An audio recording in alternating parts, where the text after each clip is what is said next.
If your kid is going to school hungry, like 1 in 4 already are, according to the government's own information, tell the kid to wait, because Jagmeet Singh needs his pension. The time has come. The House is getting back in session here in Canada as the politicians go back to work. But we've got quite a bit of news going on here today. We've got Elon Musk absolutely destroys Liberal government. We've got Pierre Poilievre absolutely ripping Trudeau. We've also got Vasi Kapelos absolutely grilling one of Trudeau's ministers on the carbon tax and really just drills down. So let's jump into this. First, we're going to start with this story here with Elon Musk. We've got Michael Barrett. He tweeted at Elon Musk and said, how much would it cost to provide Starlink to every Canadian household that doesn't have high speed? He quotes this article here from Global News. In Global News, it says the Canadian government announced a loan of $2.14 billion to help Quebec company build a broadband satellite network that will connect more remote communities to the internet.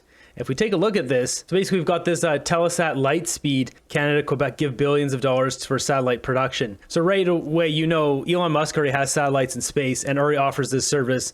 But we're just going to take a look here. So Canadian government, $2.14 billion to help operator Telesat. So right away, we have to think who in the Liberal Party is connected to Telesat here. Justin Trudeau, he's got some buddies there. Some other Liberals, they have buddies there because that's all they do. We know they just give money to their buddies. They're not just trying to help out some random company. They're always just paying off their friends here. So Quebec's government, meanwhile, announced a loan of $400 million to the company. So essentially, they want to build reliable internet out in the bush when Elon Musk already has this. And it's funny, if you look at the Global News article here, if you look at the first comments, like, it says, are you serious? As a rural Starlink customer, I can attest to the most economical and fantastic product on the market. The feds could buy a Starlink system for every single rural household in Canada and still not spend $2.14 billion. Starlink is on sale for $200 each. So this is where Elon Musk jumps in. He replies to Michael Barrett and says, less than half that amount. Just sticking it to the Liberals. He's basically saying he can provide that less than half, a billion versus $2.14 billion. That's with a B, a big B. So now we got the Liberals coming out here in full force. We got this crumb snatcher, Ryan Turnbull. It says, essential question, why would the Conservative Party prefer a foreign company over Telesat? We've got Francois Philippe Champagne, same sort of thing here, typical Poilievre nonsense. They prefer giving money to foreign billionaires instead of supporting our industry and our workers. This loan will help build a world-class Canadian made satellite network and support thousands of jobs in Quebec. So first off, to the Liberals, Elon Musk, you can see here citizenship, Canada. He's a Canadian.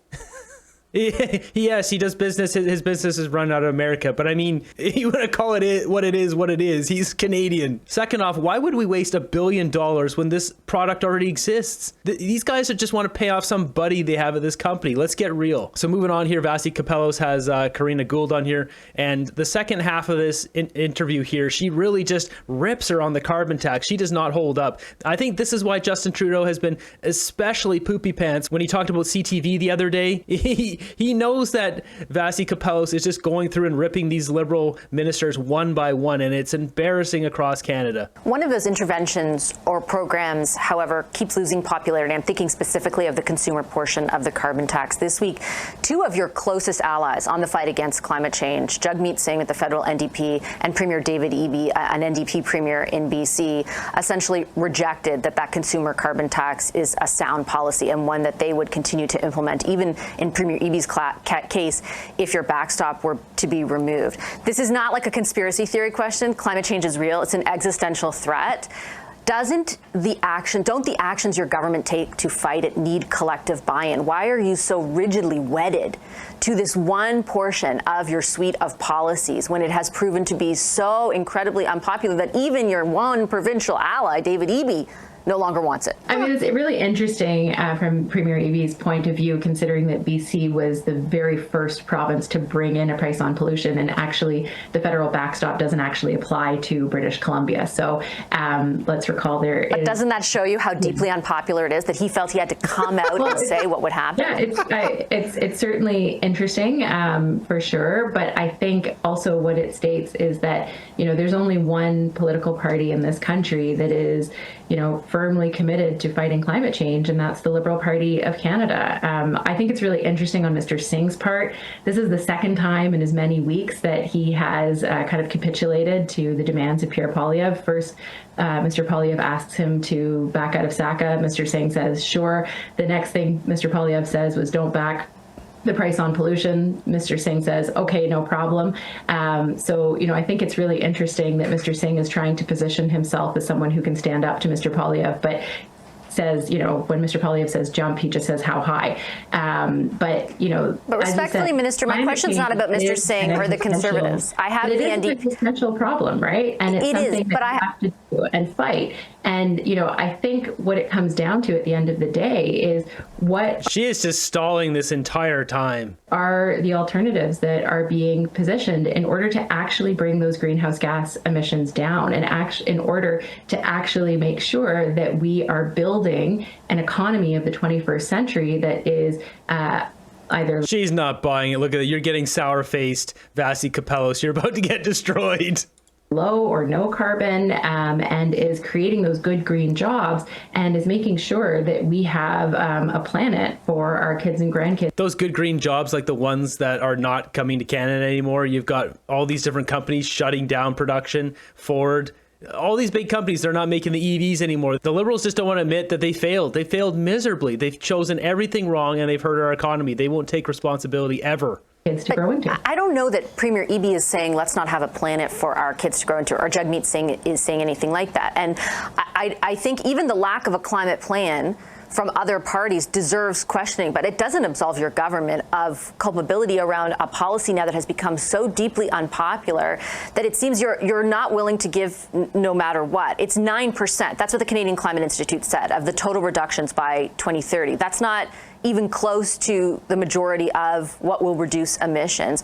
Why not stop for a moment, recognize how deeply unpopular it has become, and do something different if it gets you to the ultimate goal that your government wants to achieve, to meet those climate change mitigation targets? Like, I don't understand the rigidity. I just don't get it. Now, we all know the reason why they have rigidity is because they're doing something funny on the back end, taking our money and then saying they give it back, but they don't actually give it back. Something I just want to point out too here, Karina Gould, whenever she's feeling really uncomfortable, I notice she does pursed lips. She does like the really tight lips. She really squeezes her lips and there's almost a straight line, and she nods like that a lot. So anytime you see her do that, I've been noticing it on different interviews. That's when she gets a question she really doesn't like. And she's doing it this entire interview. Just look at her anytime Vasi's talking. So you can see here, she doesn't like what she's talking about. Every single time she gets a bad question or question she doesn't like, this is what she looks like. There looks like there's festering rage in there. Well, it's part of a broader plan when it comes to fighting climate change. I mean, there's many different pieces to what we're doing, and the price on pollution is one of those pieces about changing consumer behavior. And recall that it also comes with the carbon rebate. So it means that, folks across this country are getting quarterly checks from the government of Canada, where the provincial government has decided not to have their own price on pollution. But it is, and it has been said by economists in Canada and around the world, that this is one of the most effective ways for us to fight climate change. Just to be clear, you'd never change that one component if ultimately you could still get to the same end goal. Well, it's part of that broad suite of policies, and it's one of those things. Part of that broad suite of stealing our money and running us into the ground. You guys don't want us to exist. Just say it. That's their climate change policy. They want to depopulate Canada. Things that, we've tried to make it as cost neutral for individuals as possible, so that, they get that money returned to them. Because we don't want to send it to provinces that aren't going to use it for ways to reduce pollution. But, at the end of the day, it's going to take all of us as a country to be able to meet our climate objectives. And if they're actually reducing pollution with this stuff, they would have a big laundry list on their website and the House of Commons. They would say, oh, well, we got this company to reduce their emissions by blah, blah, blah. Like, they'd have a long list of stories, proof that this is working. They don't have anything. They don't collect data on it. They have nothing. This is a big money laundering scheme. These guys are a bunch of criminals. To really be able to protect our planet. While we're talking about the carbon tax, I mean, this is the schedule we've got here from the Liberals. So if you want to vote Liberal, this is what you're going to get. And I know probably 99.9% of you watching this are not going to vote Liberal, but just to show, $20 per ton. We're up over here, $80 per ton. They want to keep jacking this thing. They want to more double up to triple the carbon tax for where it is now. Just imagine how bad that would be for our economy. Our economy would be destroyed. They're getting a ton of our money. They give back some of it. They try to hide that they're keeping billions of our dollars, and they're not even transparent with what they're doing with that money. Next up, we've got Pierre Poilievre, the soon-to-be next Prime Minister of Canada, giving a great speech, absolutely destroying Justin Trudeau before they go back to the Parliament, to the House of Commons. I want to start by reassuring all of you. I'm not going to force you to listen to the Rocky Balboa theme song today, as Justin Trudeau did in his caucus. Apparently, part of his strategy to survive the latest uprisings against his leadership was to force his caucus members to nod in agreement that he, in effect, is Rocky Balboa. Of course, in every time Justin Trudeau sees a movie, he thinks of himself as the star performer, right? The lights are on him, and most of all, he is the victim of all of these unfair shots, and he is battered and bloody. This is from a man who inherited a multi-million-dollar trust fund from his grandfather, a famous name and political career from his father, who jets around the country and spends more than he emits more greenhouse gases than 14,000 average Canadian families combined. But yet he is somehow the underdog and the victim. Well, my friends, I had a great summer traveling across this country, and in 214 events in all regions across this vast and varied land. I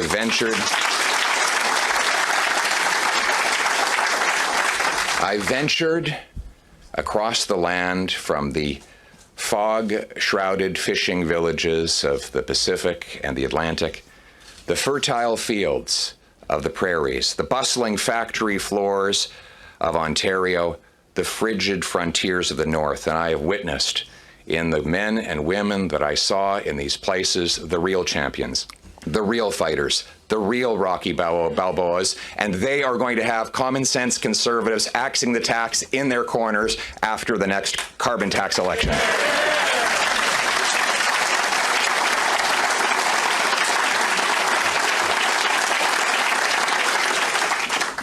They've taken a lot of hits, though, these extraordinary people.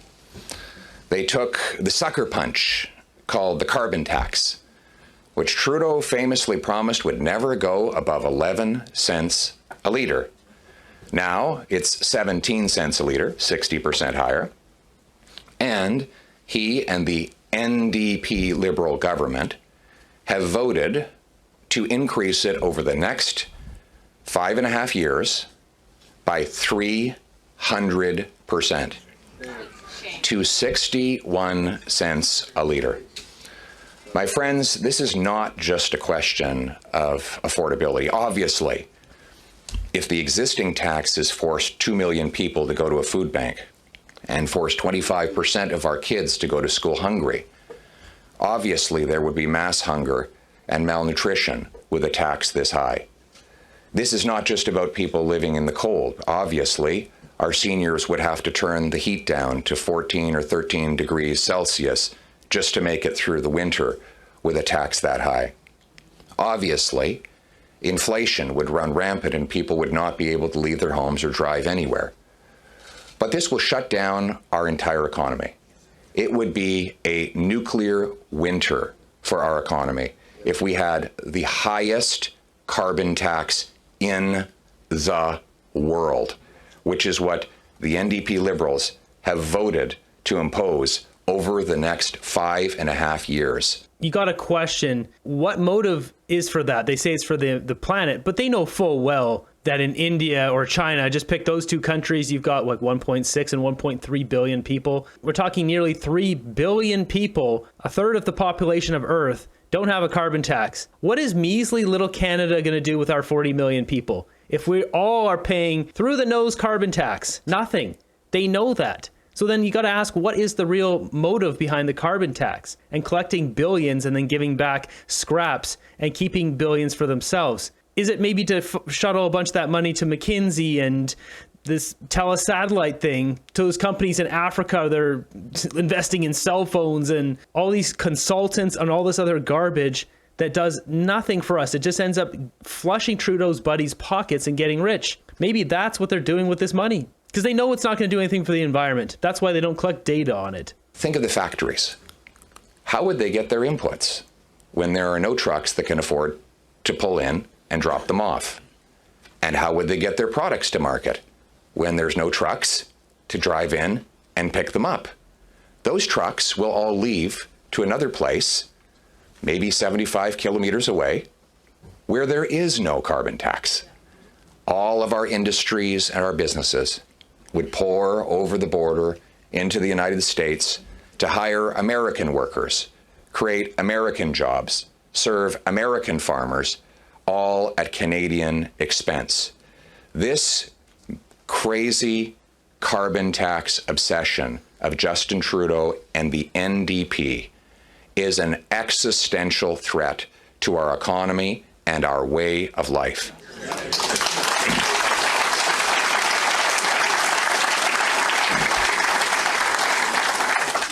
And what about Jagmeet Singh? He voted 24 times to keep or hike the carbon tax. Jagmeet Singh stood in the House of Commons and sold out the workers, the seniors, the farmers, the loggers who voted for him when he claimed he would be their ally. Instead, he wanted his pension, his $2.2 million pension that doesn't kick in until next year. And so he sold you out and signed on to a costly carbon tax coalition with the most irresponsible inflationary prime minister in Canadian history. And now, on the eve of a by-election, sellout Jagmeet Singh wants you to believe he's a changed man. He's a totally new person. He's forgotten about everything he's been doing for 2 years. But notice, he will not commit to doing what actually matters, which is to say, voting with common sense conservatives to trigger a carbon tax election where Canadians across this country can vote in a national referendum on the carbon tax, because that is what is coming.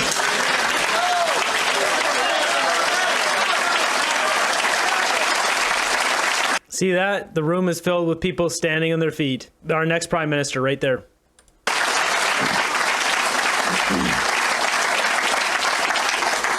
Jagmeet Singh has a message. Wait. Wait until he gets his pension. You can't pay your rent after the NDP Liberals doubled it? Wait 1 more year as your bank account drains and your overdraft grows. If your kid is going to school hungry, like 1 in 4 already are according to the government's own information, tell the kid to wait, because Jagmeet Singh needs his pension and he needs a year to get it. If you're living on dangerous streets where crime and chaos have been unleashed by NDP Liberal catch and release policies, or you're witnessing the latest drug overdose death, or the violence that came out of the drug den in Kingston that killed multiple people, innocent people, Jagmeet Singh's message to them, wait until he gets his pension before we can reverse the carnage that the policies that he voted for and that Justin Trudeau and the Liberals keep in place caused in the first place. His message to our military, which is falling apart, is wait until 1 more piece falls off the airplane. His message to Canadians is wait for his pension. My friends, we know what he will do. He will try to trick people in tomorrow's by-elections. But I have a prediction that if Jagmeet Singh gets the chance, he will reverse himself once again and sell out the people to vote in favor of this carbon tax coalition. Canadians cannot wait. They need to vote now for common sense Conservatives, and Jagmeet Singh needs to vote with us to trigger a carbon tax election now.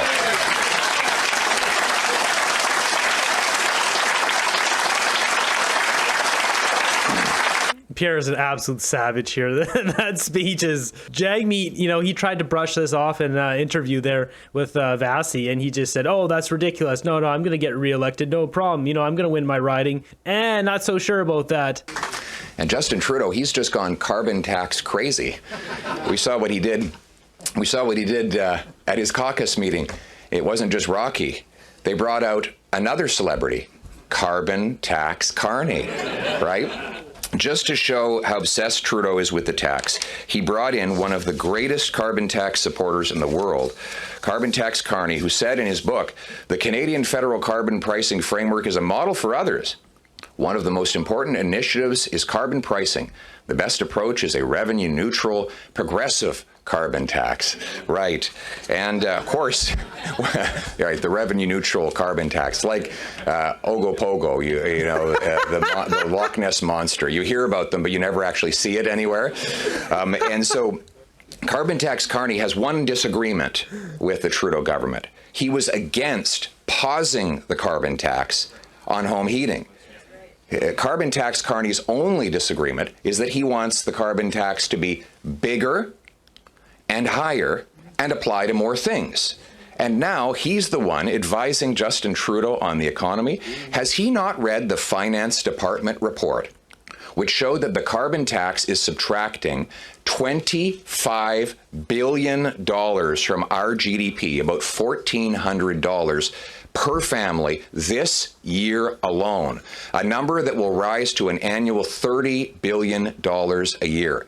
If he had any economic prowess at all, he would stop being Carbon Tax Carney, he would break off with this costly coalition government, and he would understand that the only future for our economy and our country is the common sense Conservatives who will axe the tax, build the homes, fix the budget, and stop the crime.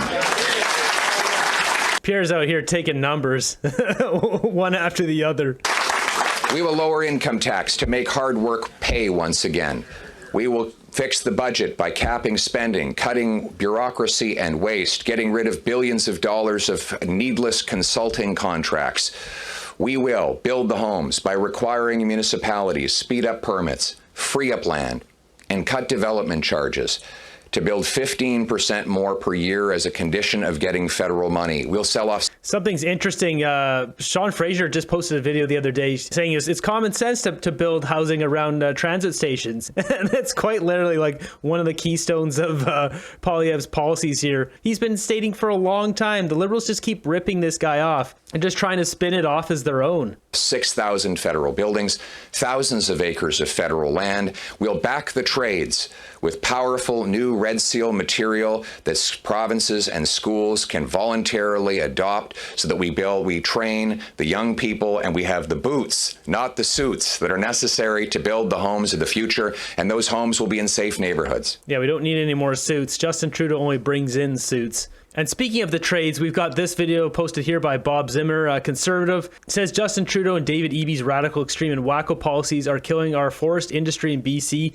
We need a leader who supports our forestry workers and the forestry sector where they work. As someone who lives in a logging town, I just see it every day. You know, things are shutting down, mills shutting down. All the logs, they get piled up in huge ships just down the street from here on the ocean and get sent off to China or Japan. There's this huge, and they're all raw logs. They don't get processed here. All that work should be done here. It should be illegal to send those logs over. Why are we giving jobs overseas? It should all be done in Canada. We should have cheap lumber. We can be the greatest country on earth if we didn't have boneheads running our country. Beautiful Chetwynd, BC, standing in front of what used to be a very active Canfor mill.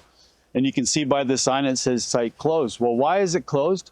Because of the radical closure policies of Justin Trudeau and Premier David Eby. The plan is to close access to 25% of lands and waters by 2025, to close 30% by 2030, to close 50% by 2050. We had community meetings back in 2018 when they threatened caribou closures. The then NDP Premier Horgan, consulted with the local community. The community pushed back and said, we can still have a forest sector and we can also conserve at the same time. There was community members that proved this point, and guess what happened?